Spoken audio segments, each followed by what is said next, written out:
42% బీసీలకు రిజర్వేషన్ విషయంలో ఓట్ చోరీ విషయంలో పీసీసీ అధ్యక్షుడు మహేష్ కుమార్ గౌడ్ అడిగిన ప్రశ్నలకు సమాధానం చెప్పలేక కేంద్ర హోంశాఖ సహాయ మంత్రి బండి సంజయ్ కుమార్ బీజేపీ గూండాలతో పీసీసీ అధ్యక్షుడి దిష్టిబొమ్మ దగ్ధం చేపించి ప్రజలను తప్పుదోవ పట్టించే ప్రయత్నం చేస్తున్నారని నగర కాంగ్రెస్ అధ్యక్షుడు సుడా చైర్మన్ కోమటిరెడ్డి నరేందర్ రెడ్డి మండిపడ్డారు. జనహిత పాదయాత్ర సందర్భంగా చొప్పదండి నియోజకవర్గం గంగాధర కూడలి వద్ద జరిగిన బహిరంగ సభలో పీసీసీ అధ్యక్షుడు మహేష్ కుమార్ గౌడ్ స్పష్టంగా 42% బీసీ రిజర్వేషన్ విషయంలో కేంద్ర హోంశాఖ సహాయ మంత్రి బండి సంజయ్ కుమార్ ప్రజలను తప్పుదోవ పట్టిస్తున్నారని, ఓట్ చోరీ విషయంలో కూడా అదే వైఖరి వ్యక్తం చేస్తున్నారని, దేవులను పూజిస్తాం, ప్రజలకు ఇచ్చిన మాట నెరవేర్చుతామని అన్నారు.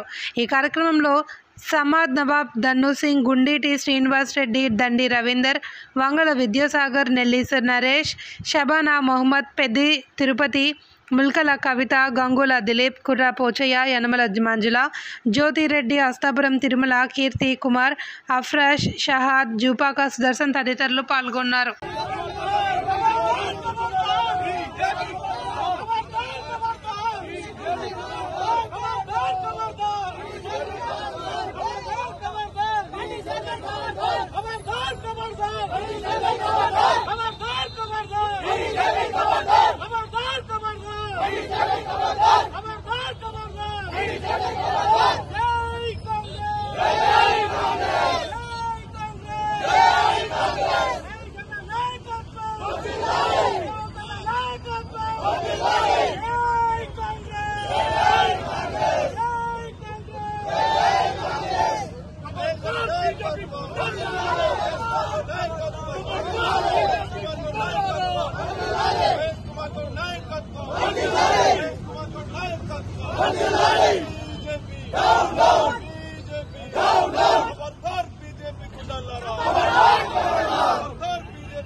మా పీసీసీ అధ్యక్షులు మహేష్ కుమార్ గౌడ్ గారి దిష్టిబొమ్మ దగ్ధం చేసే ధైర్యం చేసిన నాకు బీజేపీ గూండాలకు వార్నింగ్ ఇస్తా ఉన్నాం.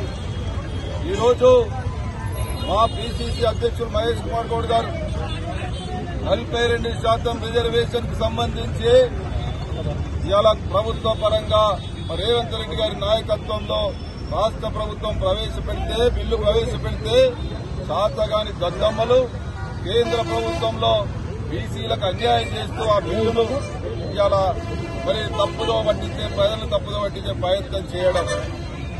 బట్ మా మహేష్ కుమార్ గౌడ్ గారు మాట్లాడిన దాన్ని ఈరోజు ప్రజల విషయంలో తప్పుదో పట్టించే ప్రయత్నం చేస్తూ వారు దేవుణ్ణి మేము పూజిస్తాం, కానీ రాజకీయంగా మేము ప్రజలకు ఏదైతే చెప్పినామో ఆ హామీ నెరవేర్చి మేము ఓట్లాడుతాం తప్ప మీలాగా దేవుణ్ణి ఈ రాజకీయాలలో మేము వాడుకోము అని చెప్పింది. దాన్ని ప్రజలు తప్పుదో పట్టిస్తూ 42% రిజర్వేషన్ ఏదైతుందో దానికి చాతగాక ప్రజలకు సమాధానం చెప్పలేక ఇవాళ ఇటువంటి దుశ్చర్యలకు పాల్పడతా ఉన్నారు. అదేవిధంగా ఓట్ చోరీకి సంబంధించి ఇవాళ కరీంనగర్ నగరంలోనే మార్కండేయ కాలనీలో 80 ఓట్లు ఒకే ఇంటి నెంబర్ మీద ఉంటే దాన్ని ఇవాళ మరి మా మహేష్ కుమార్ గౌడ్ గారు ఇవాళ మీడియా ముందు మాట్లాడితే వీటన్నిటికీ సమాధానం చెప్పలేక ఇవాళ దాన్ని తప్పుదో పట్టేయడానికి ఇవాళ దాని దేవుని పేరు మీద ఏదో మాట్లాడిండని చెప్పి ఇవాళ మా పిసిసి అధ్యక్షుడు దిష్టిబొమ్మగాల పెట్టాడు. ఖబర్దార్ బీజేపీ నాయకులారా, ఖబర్దార్ బీజేపీ గుండాలారా, ఏం స్లోగన్స్ ఇచ్చారు మీరు? అడ్డొస్తే అడ్డం నరికేస్తారా? అడ్డం నరికేసి దమ్ముందా చూసుకుందామా అని అడుగుతా ఉన్నాం. ఇంకొకసారి కాంగ్రెస్ నాయకుల జోలికొస్తే ఖబర్దారని హెచ్చరిస్తా ఉన్నాం. మీ గూండాయిజం చెల్లదు. మీ గూండాయిజాన్ని కూకటి వేలుతూ పెకిలించే దమ్ము సత్తా ఇలా కాంగ్రెస్ నాయకులకుంది, కాంగ్రెస్ పార్టీకి. మా జోలికొస్తే బిడ్డ ఖబర్దారని చెప్తా ఉన్నాం. మా ఫ్లెక్సీలను మరి ఉన్నటువంటి ఫ్లెక్సీలను ఇలా డైరెక్ట్ పెట్రోల్ వచ్చి కాలబెట్టారు. బిడ్డ మీరు ఎక్కడెక్కడ ఫ్లెక్సీలు కడతారో, ఎక్కడెక్కడ మీ ఫోటోలు పెడతారో వాటన్నిటిని కూడా దగ్ధం చేస్తాం. ఏం చేస్తారో చెప్పి అడుగుతా ఉన్నాం. మీకు చేతనైతే ప్రజలకు సమాధానం చెప్పు. 42% రిజర్వేషన్ మీద ప్రజలు తప్పుదో పట్టించే ప్రయత్నం చేస్తా ఉన్నారు. దాంట్లో 10% ముస్లింస్ కానీ మోసం చేసే ప్రయత్నం చేస్తా ఉన్నారు. ఒక బీసీ నాయకుడిగా ఉన్న బండి సంజయ్ కుమార్ నీకెందుకు చేతనైతే లేదు? నువ్వెందుకు చేయలేకపోతున్నావు? నువ్వు ఎందుకు ప్రజలకు సమాధానం చెప్పలేక